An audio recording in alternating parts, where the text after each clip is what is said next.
Solta a vinheta. Programa de hoje, o jornalista e analista político que vem arrebatando milhares de seguidores. E quem diz isso? Isso eu não sei, né? Crítico, astuto, polivalente. O homem é uma fera. Não, é nada. É mesmo? Não sei. Aplausos para Diogo Forjas. Muito bem, tá aqui o Diogo, presença ilustre nesse programa. Muita gente já esperando você aqui, que é fã. Você tá nas redes sociais, né? Você tá no YouTube, Twitter. Tô no YouTube, no Facebook, no Twitter, no X, onde dá pra comparecer, a gente tem que ocupar espaço, né? Quem não segue ele, o Instagram é @Forjas com Z, Diogo, tudo junto, Forjas Diogo, pra você seguir. E o nosso galã, o nosso querido Rei da Dirce. Alangano, o Rei da Dirce. Sim, esse as homem mulheres fazem fila. As mulheres param, beijam. Buzinam. E ele tá lá fazendo muito sucesso. Né? Não, você tá fazendo muito sucesso. Muito. Então você vai fazer a primeira pergunta agora pro Forjas, que tá aqui com a gente. Bom, vamos lá, Forjas. Como é que você está vendo toda essa situação do tarifaço? Qual que é a causa principal para o Brasil ser sancionado em 50%? Porque tem várias hipóteses na mesa. Na sua visão, qual que é o motivo principal? Acho que a gente tem que dividir esse assunto em 3 aspectos diferentes para ele fazer sentido. A gente tem a questão comercial, e aí não tem nada a ver com o saldo da balança comercial, mas como o Brasil passa a ser utilizado como uma ferramenta econômica de projeção nos Estados Unidos.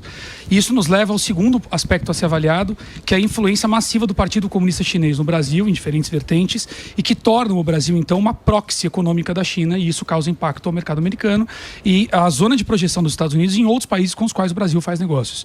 E o terceiro ponto importante são as agendas repressivas que têm um padrão internacional e que foram fomentadas no Brasil como em um laboratório a ser copiado nos outros países, e que agora, com a mudança de vertente política internacional que o mundo está vivendo, o Brasil passa a ser aquilo a ser rechaçado e não copiado. Portanto, desbravar os avanços autoritários no Brasil não versa apenas sobre o Brasil, mas sobre a possibilidade de desarticular essas mesmas estruturas nos outros países antes mesmo que elas estejam sólidas. Então, tem 3 aspectos importantes e todos eles estão na agenda internacional de Donald Trump, que vem combatendo a influência do Partido Comunista Chinês no mundo todo. Fez na Groenlândia, fez no Panamá, fez no México, faz no Canadá, fez na Europa, faz no Oriente Médio.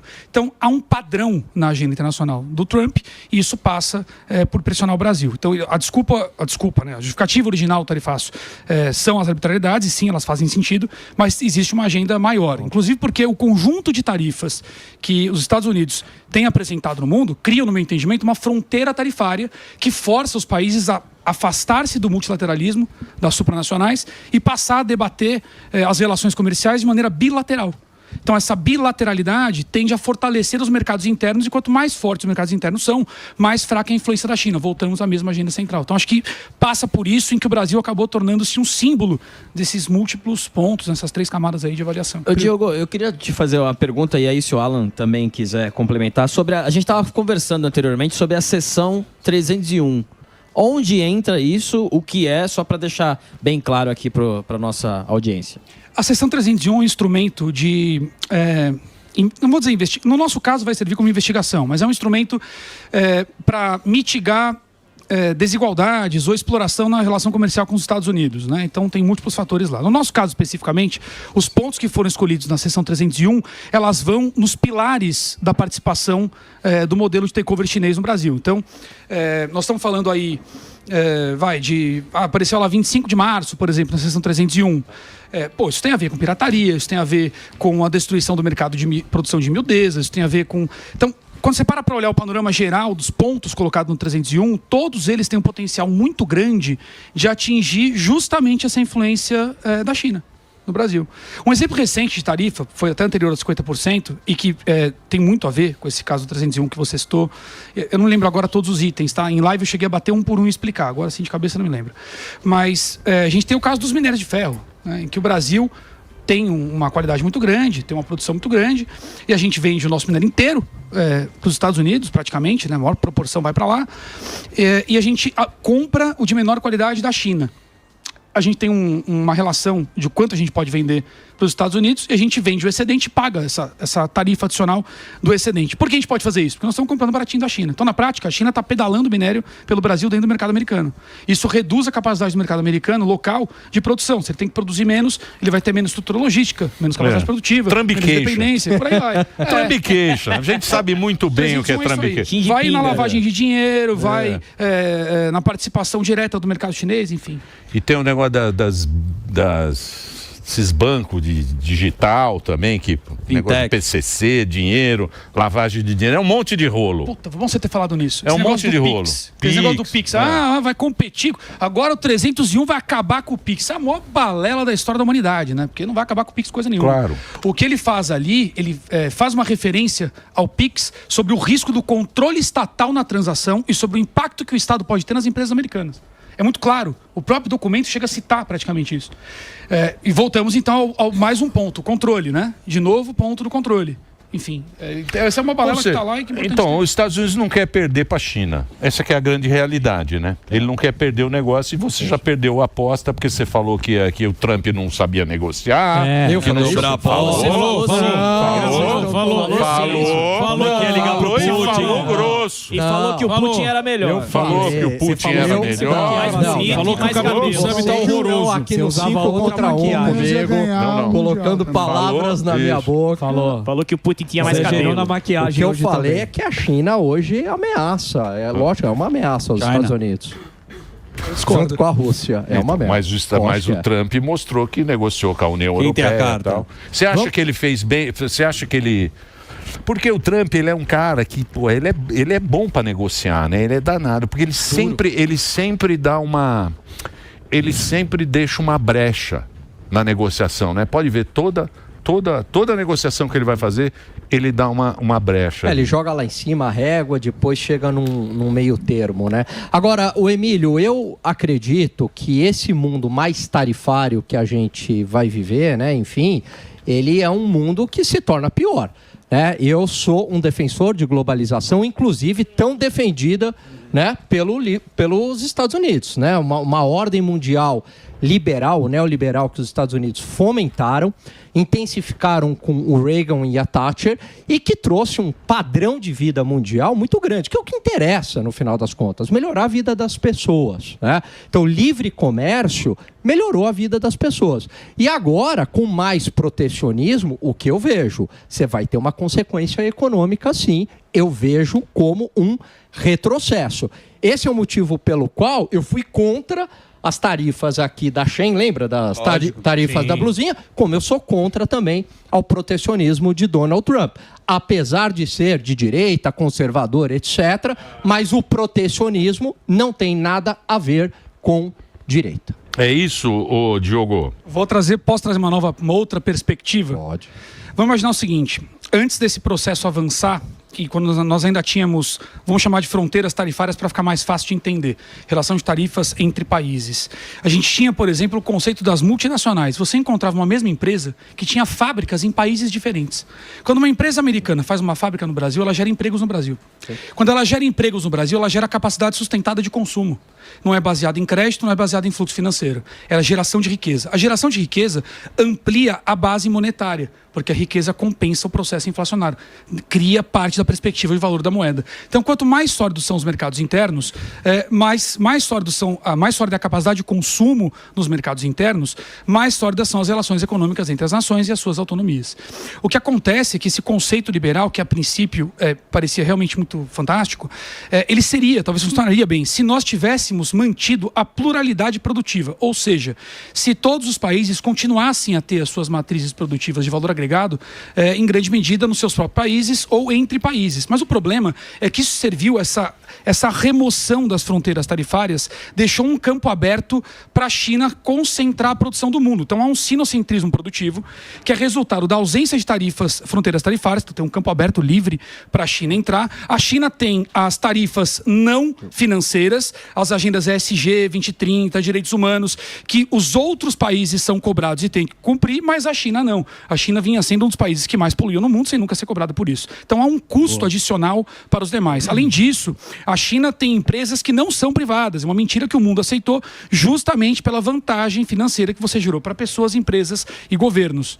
Agora, quem fomentou e quem fez com que a China crescesse muito foram os próprios americanos, foi os Estados Unidos. Fazendo fábrica lá no levando fábrica para lá. E diga-se de passagem, há 10 anos a renda per capita norte-americana dobrou. Então não é que os Estados Unidos saiu prejudicado dessa história. A verdade é que a China absorveu todo o impacto inflacionário do mundo. Existem uma série de indústrias ainda nos Estados Unidos e, para mim, o principal dado é o crescimento. Veja, dobrou a renda per capita norte-americana. Então não é que a China, né? A gente tem uma visão de que a China acabou piorando o mundo. Não. O padrão de vida dos Estados Unidos melhorou. A renda per capita norte-americana melhorou. Então, eu vejo que há uma mudança de discurso agora com o Trump, porque até ontem o liberalismo era altamente defendido no mundo. Os dois pontos que você colocou são importantes. Quem cria esse modelo realmente, essa ideia surge nos Estados Unidos em 1973, ela começa a ser implementada em 77. Isso, ela ganha volume a partir dos anos 90 na indústria de miudezas e a partir dos anos 2000 atinge a indústria de complexidade. Então, sim, surge dos Estados Unidos. Mas aí a gente tem uma perspectiva política que ampliaria o debate, que é entrar na questão do deep state americano, do plano globalista, da participação dos europeus nesse processo. Então há uma outra agenda por trás, claro que não vai caber aqui numa resposta, numa entrevista, mas nós poderíamos entrar em quem Estados Unidos fez isso. Quem Estados Unidos fez isso? Com quais propósitos? E voltando no ponto de que melhorou a vida, esse é justamente o problema. Veja, quando eu tenho empresas que não são privadas, são empresas estatais que fingem ser privadas, que em joint venture se juntam com as empresas americanas, oferecem trabalho escravo na prática, né? Esse foi o início principalmente do modelo, e ausência de tributos. Por que não há tributos? Porque o governo é sócio. Depois você tem, com isso, uma produção de custo muito baixo. E o acúmulo de dólares da produção de custo muito baixo te dá poder de subsídio. Ou seja, o seu produto é impossível de se competir com ele em qualquer mercado. E aí, o processo natural do interesse econômico leva essas empresas para lá. Eu não acho que esse modelo foi sem querer. Eu acho que ele foi pensado. Eu concordo com você. Eu só não acho que seja de interesse dos Estados Unidos. Por fim, o outro aspecto que você colocou da melhora de vida, isso é muito relativo, vou dizer por quê. Porque nós estamos olhando... É um dado objetivo. Não, tudo bem, mas eu vou qualificar o dado objetivo. Nós estamos falando de volume de grana, certo? Por habitante. Sim, só que o mundo inteiro inflacionou nesse processo, porque o mundo inteiro perdeu capacidade produtiva. A pobreza produtiva da Europa é absolutamente lamentável. A mudança do quadro social em razão desse modelo é absolutamente lamentável. As previdências europeias são uma vergonha. Isso é resultado de um processo que passou a ser mais comercial do que produtivo. Não, mas ali na Europa você tem um protagonismo do Estado que é muito grande. Eu estou falando dos Estados Unidos. A renda per capita norte-americana melhorou e o padrão de vida da China melhorou também. A China era um país absolutamente pobre, hoje você continua sendo. Depende de qual chinês você melhorou. Não estou falando que é os Estados Unidos. Gente, eu não estou falando que é os Estados Unidos, Emílio, mas ela melhorou. Se você pegar de 1980 para hoje, é factual, é objetivo. A China melhorou. Padrão de vida melhorou. Fora da zona neomercantilista costeira, a conversa é outra. Exatamente. Então, aliás, lá a China continua pobre. Exato, Gani. Vai dar uma roda. Não é só Xangai lá do... Não, tudo bem, mas eu tô falando assim. Você é Xangai O que eu tô falando do calcinha. Shanghai do calcinha. Eu fui para Shanghai. O meu avião. Eu fui para Shanghai. O meu avião. Shanghai. Chão de fábrica, amigo. Pelo amor de Deus. Eu tô falando o seguinte, eu não falei que ficou, né, os Estados Unidos, nada disso, mas que houve uma melhora, o país inteiro era uma miséria e agora você tem pelo menos alguns... O Sam é um cara de dados. Fala aí, Sam. Vai, Sam. Eu sou um cara de dados. Manda foto. Tem dado muito. Não, eu acho que a China melhorou, sim. A questão, acho que fica para debate ok, eu entendo que tem uma questão política, os Estados Unidos não vai colher uma inflação. Alguns setores já estão reclamando disso, assim. O Trump impõe, falando assim, olha, eu estou impondo, quem vai pagar essa tarifa é o Brasil. Isso não é necessariamente verdade, é uma meia verdade, porque uma parte também é paga pela sociedade americana. E talvez nem todos estejam alinhados nessa agenda. Eu topo por uma questão ideológica, por uma questão disso. Eu queria sua opinião. Eu acho que nos Estados Unidos, no caso da tarifa em relação ao Brasil, há um interesse geopolítico, questão de mudar a zona de influência predominante, que hoje é do Partido Comunista Chinês. Era a mesma zona de influência que nós encontramos em outros países com outras bases operacionais. É o caso da Venezuela, com as agendas do narco, do mercado negro de petróleo. É o caso do México, com as agendas do narco. No caso do Brasil, tem uma matriz de influência produtiva. A China faz isso. Ela encosta nos países como parceiro econômico, amplia a percepção de lucro financeiro, enquanto ela esvazia a capacidade produtiva. Ela vai empobrecendo esses países por dentro, enquanto os números e os dados concretos parecem ser positivos. Mas quando você para olhar o resultado final dos parceiros mais próximos da China, é falência, é quebradeira. Veja a Argentina. A Argentina é um caso concreto de uma parceria muito próxima da China até a chegada do Milei. Dá para chamar de Argentina, talvez. Então, quando você fala sobre os Estados Unidos, eu acho que o primeiro ponto é esse. Acho que o interesse do Trump, um dos principais, ele tem demonstrado isso ao redor do mundo, né? É reduzir a influência do Partido Comunista Chinês e a dependência do sinocentrismo. Concordo com você. Eu acho que é exatamente isso que ele está falando. Aconteceu já isso americano com o europeu, em 1800 e tralalá, aconteceu a mesma coisa, porque ele fala, está muito europeizada a América. Os caras, porque é o seguinte, o Brasil, se você pegar o Brasil é um país de trouxa, né? A gente é trouxa no Brasil, porque você pega Abreu e Lima, falaram pra gente que custava, era 12 e pagamos 100 bi. Não é isso? Abreu e Lima não era 12 que a gente ia pagar? Nós pagamos 100 bi. Então é um país de tonto. A gente paga qualquer coisa que eles falarem e a gente vai pagando. Só que o Brasil é grande. E o Brasil, o Trump falou, pô, os caras são série C, mas é um paizão. Se aproximando da China. E não quer que se aproxime lá dos... E tá se aproximando. Porque quem é amigo, quem é companheiro? Exato. Vai você que é um liberal. Quem são os nossos companheiros? Não, isso...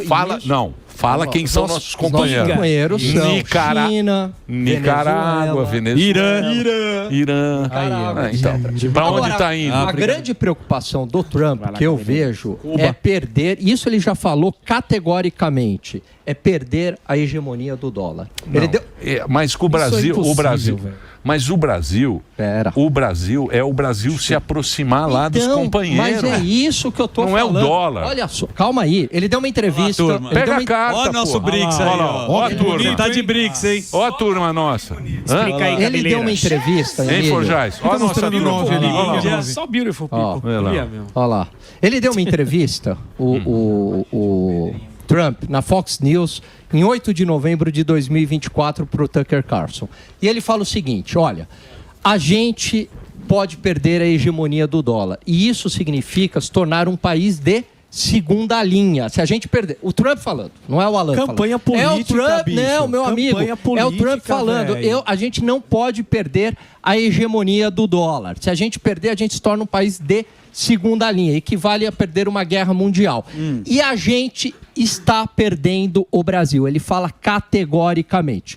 Antes da cúpula dos BRICS no Rio de Janeiro, na cúpula do Cazaquistão, o Brasil, juntamente com a China, inicia um movimento de criar um sistema de pagamentos que era para não utilizar o dólar. Isso foi o Lula que falou. Então, mas é o Lula e o Maduro. Mas é isso, irrita. Os dois. Nem o Putin comprou isso aí. Nem o Putin. Mas é isso que irrita. Mas a gente tá falando a mesma coisa. É isso que irrita muito o Trump, entendeu? Porque não é só o discurso. O Brasil encabeçou esse movimento junto com a China de substituição do dólar. Isso enfurece o Trump, entendeu? E agora ele tá dando o recado. É uma questão. Isso eu concordo contigo, viu, ô Diogo? É uma questão geopolítica e ideológica. Mas, fundamentalmente, no meu entendimento, tem muito a ver com o dólar. Não, mas eu não acho ideológico, eu acho estratégico, Alan. Por exemplo, deixa eu acrescentar um ponto aí. Tem uma diferença entre o discurso que você faz para ganhar apoio popular e a sua agenda real. Quando a gente olha para essas lideranças e espera como agenda real o seu discurso, a gente se descola da realidade. Então, por exemplo, para você convencer o americano de que a censura no Brasil é importante, para você convencer o americano de que o impacto no Brasil é importante, você precisa atingir alguma coisa que toque no americano, que importe para ele. Então, a hegemonia do dólar é algo importante para os americanos. A liberdade de expressão é algo importante para os americanos, quando promovida ou não por empresas americanas. Então, ter um inimigo internacional comum, que torna o Brasil associado a esse inimigo, torna as causas do Brasil importantes. Então, eu vejo nesse discurso do Trump uma preparação para o que ele está fazendo agora. Perfeito. Eu não vejo como o que ele realmente... Há uma diferença entre o que uma liderança internacional diz que vai fazer e o que ela realmente quer fazer. Exato. Com relação a hegemonia do dólar eu acho muito difícil, quase também impossível, concordo. porque a própria China tem Mas as suas eles se reservas em preocupam. títulos Exatamente, americanos. a China Mas é tomada. Não, também acho. Ô, Gani, você Mas tá muito isso traz- Bloomberg aqui. Não, Você- mas Calma. isso preocupa ele. Ele falou categoricamente, né? Calma. Ele até hoje... Como um artifício retórico, esse é o meu ponto. O que ele fez foi cavar apoio para as ações que estão sendo tomadas, adotadas depois. Acho que esse é o ponto fundamental.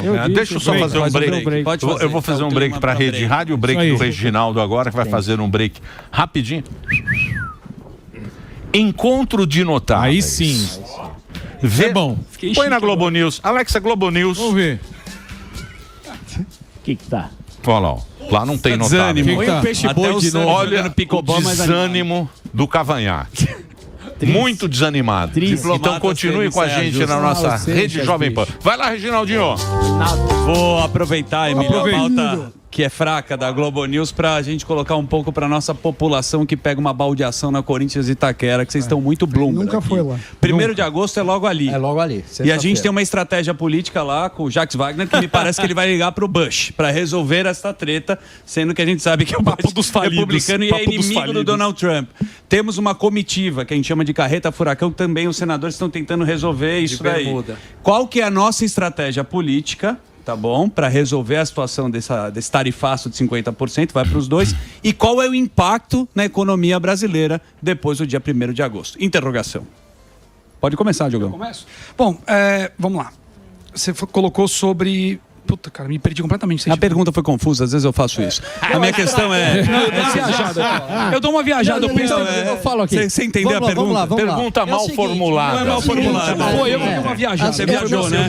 O Emílio tá no Tinder e a esposa tá aqui, mas viajo. cada um faz o que quer. A gente não tem uma estratégia de Pergunta mal negociação. O problema é que o Brasil ele está indo por um caminho comercial e o Trump já deixou claro que a questão é geopolítica e política. São esses motivos, certo? Então, do ponto de vista geopolítico, o que ele quer? Ele quer uma sinalização do Brasil mais próximo dos Estados Unidos, mais próximo do Ocidente, menos próximo da China. Ele quer uma garantia concreta. O Brasil até agora não deu essa garantia concreta, né? Esse é um primeiro ponto. Segundo ponto que acabou entrando no pacote também, é a questão envolvendo o Jair Bolsonaro, né? Ou seja, que ele não seja preso, que anulem o processo contra ele e também a garantia da liberdade de expressão aqui no Brasil. Isso também é uma condição Pergunta para para o ele. nosso convidado.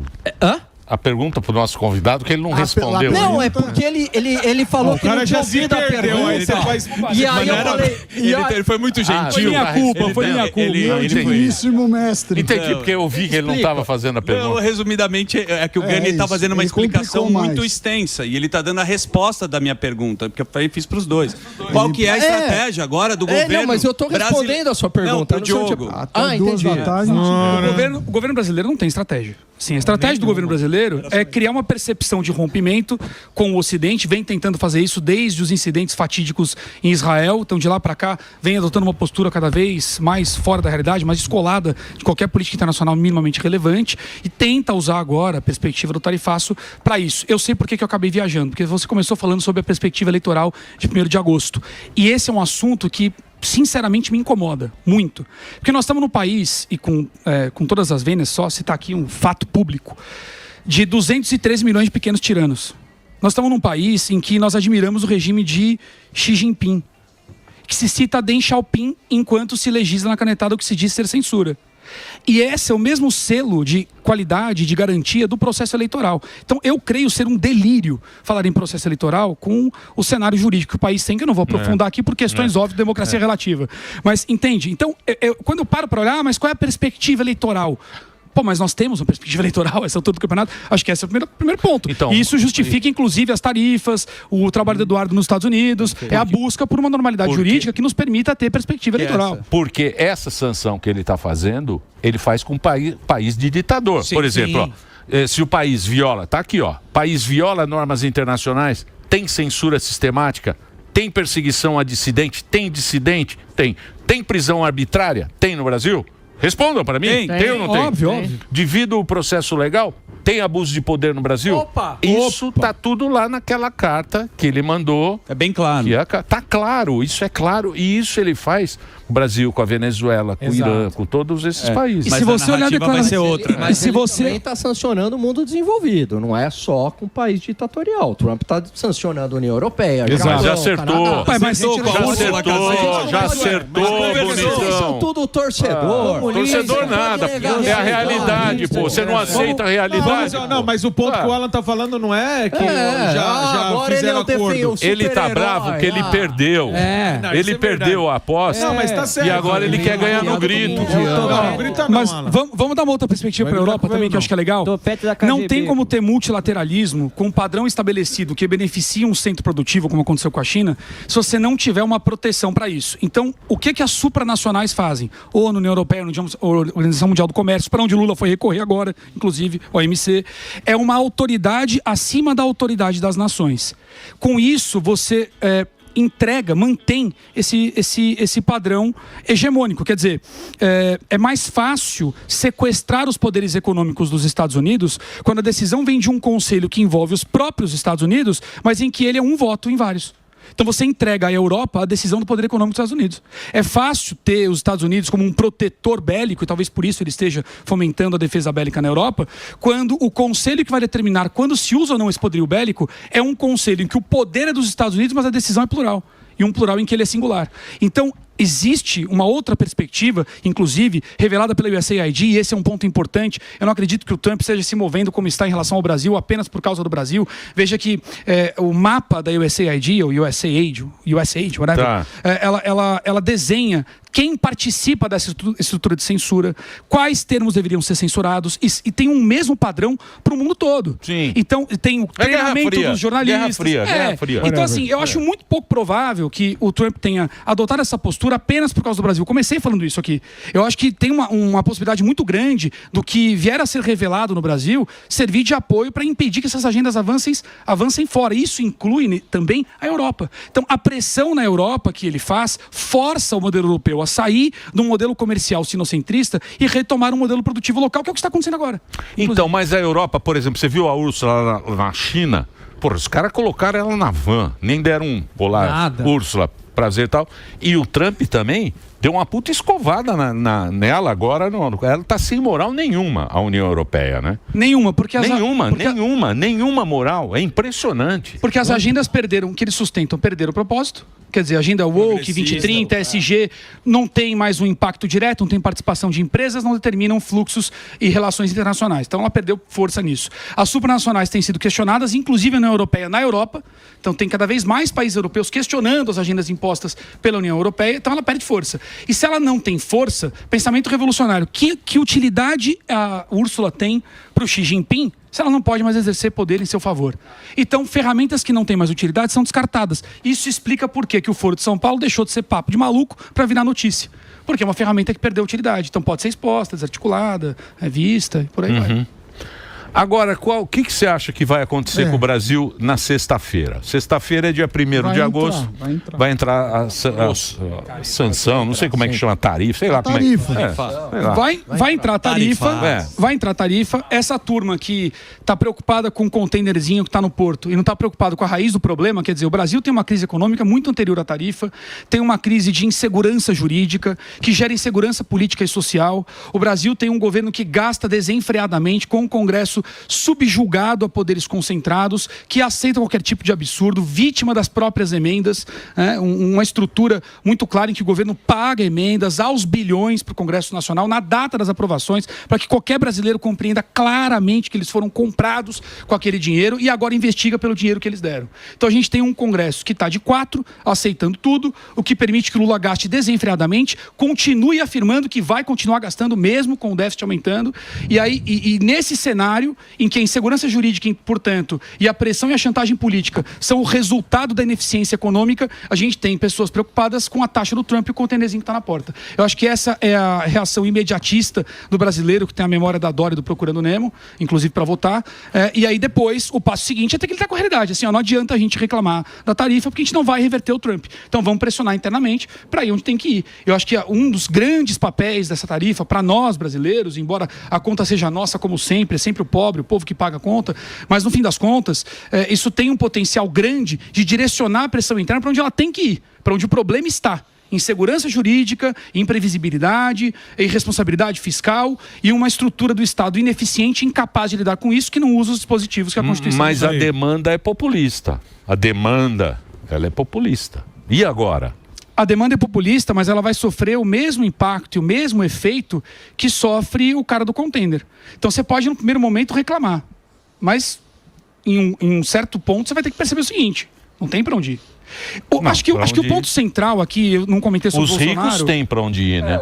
A elite... Essa ideia que ele já comprou a primeira pedra. O rico vai pagar a conta, é o pobre. Quem vai pagar a conta é o pobre. E aí eu concordo com o Nicolas e com o Tarcísio. Quem paga essa conta é o pobre. Porque é muito fácil falar quando você não tem dinheiro. Quando você perde o teu emprego, quando você perde a tua renda, é você que está pagando essa conta. E aí? Né? Então, uma coisa é defender lei contra uma autoridade específica, sanções contra a autoridade específica. A outra coisa é você punir um país inteiro. Então deixa eu ver se eu entendi. Tem um cara que está violando todos os parâmetros, vários, que estão violando todos os parâmetros constitucionais. Ele seja julgado individualmente. Calma, todos os parâmetros legais. Eu vou chegar lá, todos os parâmetros legais. Aí a nossa estrutura já se demonstrou cooptada e ineficiente para lidar com isso por conta própria. Há uma pressão internacional que tem o potencial para gerar pressão interna contra esse processo. E aí eu digo o seguinte: olha só, vamos negociar essa tarifa, vamos deixar o governo confortável para continuar gastando e subjugando o Congresso. Diogo, deixa eu te fazer uma pergunta. Vamos deixar o cara liberando o container, me dá algum exemplo na história que embargo econômico mudou o regime. Um exemplo. Venezuela não, Irã não, Rússia não. Não existe só o povo que foi... um exemplo na história de um embargo econômico que mudou. Exatamente. A mudança vem de dentro, a mudança é interna. A mudança é interna, mas ela depende muitas vezes de um estímulo externo. A gente não pode terceirizar para os Estados Unidos. A comparação não está terceirizando, mas eu não estou terceirizando. Mas deixa eu falar uma coisa para você. Mas aí, eu sou muito super-herói, vem os Estados Unidos nos salvar. Não, mas não é isso. O Brasil resolveu alguma coisa? Porque o que você está falando para você é bonito no discurso. É isso aí. O que o Brasil resolveu em relação a isso? Nossa, a gente tem que amadurecer enquanto sociedade. Mas o que o Alan falou é verdade. Mas não vai ser. Não mudou coisa nenhuma no país nenhum. Só o povo que tomou a raqueta. Eu bato uma aposta. Pega a Venezuela, que é o melhor exemplo disso. Pega o Madurão. Pega o Maduro. Essas comparações carecem de contextualização adequada. Por exemplo, a Venezuela, quando se tornou uma ditadura, ela tinha o apoio do Deep State americano, que hoje está em processo de desarticulação. Ela, quando se tornou uma ditadura, ela era a base e o hub, aliás, o Carvajal está nos Estados Unidos, ela era a base e o hub de vários fluxos financeiros que alimentaram essas estruturas de poder. Então, o momento do mundo era outro. A ONU tinha poder, a União Europeia estava bem, as agendas internacionais e supranacionais estavam fortes. Então, o contexto para dar suporte a um processo desse era outro. A participação da China e o Irã como operador da China na América do Sul estava livre, pujante, todo mundo operando. O que a gente está vendo agora é o que nós estamos vendo. Está mais fortalecido. Os Estados Unidos perdeu protagonismo. Então, o que nós estamos vendo agora, Alan, me perdoe, você gosta dos dados. O que a gente está vendo agora é um Irã desarticulado e enfraquecido, incapaz de manter a operação. O que a gente está vendo é uma China exposta às principais mentiras chinesas. As principais mentiras da China vieram à tona. Então, a crise econômica dela, o seu buraco inflacionário... A Rússia não é tão forte quanto falaram. A Rússia não está em condições, ainda que fosse forte, de gerar uma projeção suficiente para manter um regime, e os Estados Unidos não estão mais dando guarida para esse tipo de agenda. Então, quando você para olhar, o Lula está isolado, e aliás, o acordo do Trump com a Europa isola. A Rússia está ganhando a guerra, a Rússia não está tão forte. Diz que não está forte, diz que não está em condição de projetar aqui.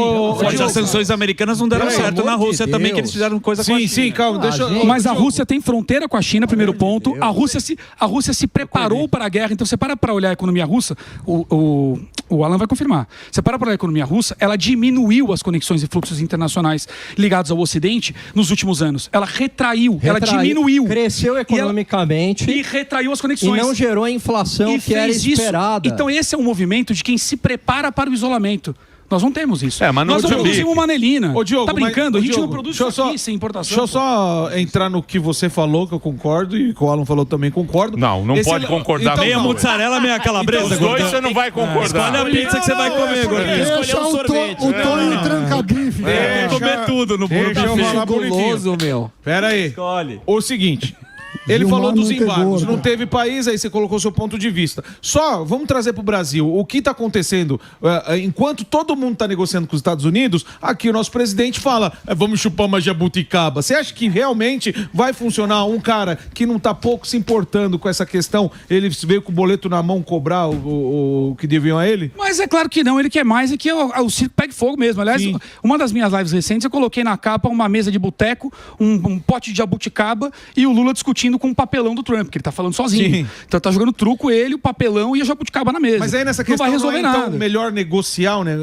Chegar e negociar essa É que essa o ponto de negociação está muito claro. O ponto de negociação é: o Brasil precisa ter segurança jurídica, Sim. o Brasil precisa ter transparência e o Brasil não pode ser uma zona de reprojeção da China. Está muito claro o que ele está dizendo. sim. Então não adianta sentar na mesa para negociar com você, é um negócio que você não quer. Você Exato. fala, pô, eu quero comprar um boné. Eu já falo assim, então, eu tenho aqui um sapato, cara, vamos negociar o sapato. Eu quero boné. Pra você gostar de mim. Você fala, pô, mas eu só vou gostar de você se você tiver um boné. Então eu tô a favor com o Diogo, não, já escolhi trouxe meu aqui lado. um sapato, cara, pra gente negociar. E tem outra coisa. É isso aí, tá certo. E tem outra coisa. E o pensamento do Lula é a eleição. Então. Ele não está preocupado com Mas, nada. É a mas eleição. nesse sentido... Ele quer essa narrativa, Posso trocar a palavra? Pode. O pensamento do Lula não é eleição. O pensamento do Lula é permanência. Exato. Veja, eleição demanda concorrência livre e risco de derrota. Eu não vejo isso. Então, o que nós estamos falando aqui, o que ele precisa são os parâmetros que justifiquem a permanência. Por isso, as mentiras elaboradas que o povo chama Então, de narrativa. mas nesse sentido, saíram algumas pesquisas desde o anúncio do tarifaço. Em todas as pesquisas que eu vi, aumenta a aprovação e a chance do Lula no pleito de 2026. Se isso for verdade, pode ser que essas medidas estão ajudando o Lula. Está com efeito exatamente o oposto. Você acha que está ajudando ou essas pesquisas estão erradas? Por isso que eu gosto de pessoas inteligentes. Você mandou se isso for verdade. Fantástico. Mas não sou eu. Não. Eu sou inteligente. Não, você mandou se isso for verdade. Fantástico. Essa é a primeira premissa. Por exemplo, segundo as pesquisas eleitorais, o Lula e o Bolsonaro tinham proporções iguais. Mas eu convido, inclusive a audiência, a fazer uma experiência simples. Não verifiquem só as ruas, porque para todos os argumentos onde você pode observar a massa, tem um argumento pronto para criar a dúvida. Engenharia social não passa por fazer você acreditar na mentira, passa por fazer você duvidar da verdade. Isso torna a mentira aceitável. Esse é o processo. Então eu digo assim, olha, o Bolsonaro lota a rua, o Lula não lota. Aí você vai dizer assim, não, mas é que o pessoal do Bolsonaro está mais engajado. Mas é o mesmo cara que fala que nós estamos numa eleição polarizada. Pô, polarização envolve engajamento dos dois lados. Exato. Tem uma coisa errada aí. Aí o cara fala assim, olha só, é porque a maioria dos votos que estão do outro lado é o voto do nem. Nem Lula, nem Bolsonaro. O cara não tá nem aí. Aí você fala assim, tá bom, então explica o bis. Explica o bis. O Felipe Neto faz propaganda do bis e a venda de bis cai a ponto de impactar na Mondelez, incorporadora da Lacta. Cadê esses nenéns? Se a gente é uma bolha de 30%, cadê os 70% para aproveitar a promoção, querido? Dinheiro não tem ideologia. Exato. Não tem. Então, a gente tem que parar para olhar a realidade com o que a gente pode observar com o que ela é. E quando eu olho para uma pesquisa eleitoral, essas pesquisas, todas elas, para ser muito sincero, elas têm utilidade para mim. Para identificar o que deseja quem produz a pesquisa. Porque quem paga a conta escolhe o prato. É isso mesmo. Eu gosto daquela pesquisa que saiu do Datatrolha, que dá assim, Bolsonaro perde para ele mesmo no segundo turno. Essa é maravilhosa. Sensacional. Meu querido Diogo, muito prazer, bom, muito obrigado. Espero que você volte várias vezes aqui pra gente trocar uma ideia. Meu querido obrigadíssimo. Alan, obrigado. Tivemos aqui esse encontro de notáveis aqui. Muito bom. Eu vou passar nas redes sociais aqui para você seguir, que é Forja com J, meu querido, Forjas com J e depois Z, Diogo, para você que está no rádio. Forjaz, Diogo, tudo junto. E você que está nas redes tem aí Pode falar. Não, acrescentar que a minha rede principal é o YouTube, né? Sim, então, no YouTube. Tem lives diárias lá. Diogo Forjaz no YouTube. Aliás, qualquer rede social é meu nome, né? Diogo Forjaz. Diogo Forjaz, com Z. No YouTube, toda noite a gente tá lá falando um pouquinho sobre tudo. É isso aí.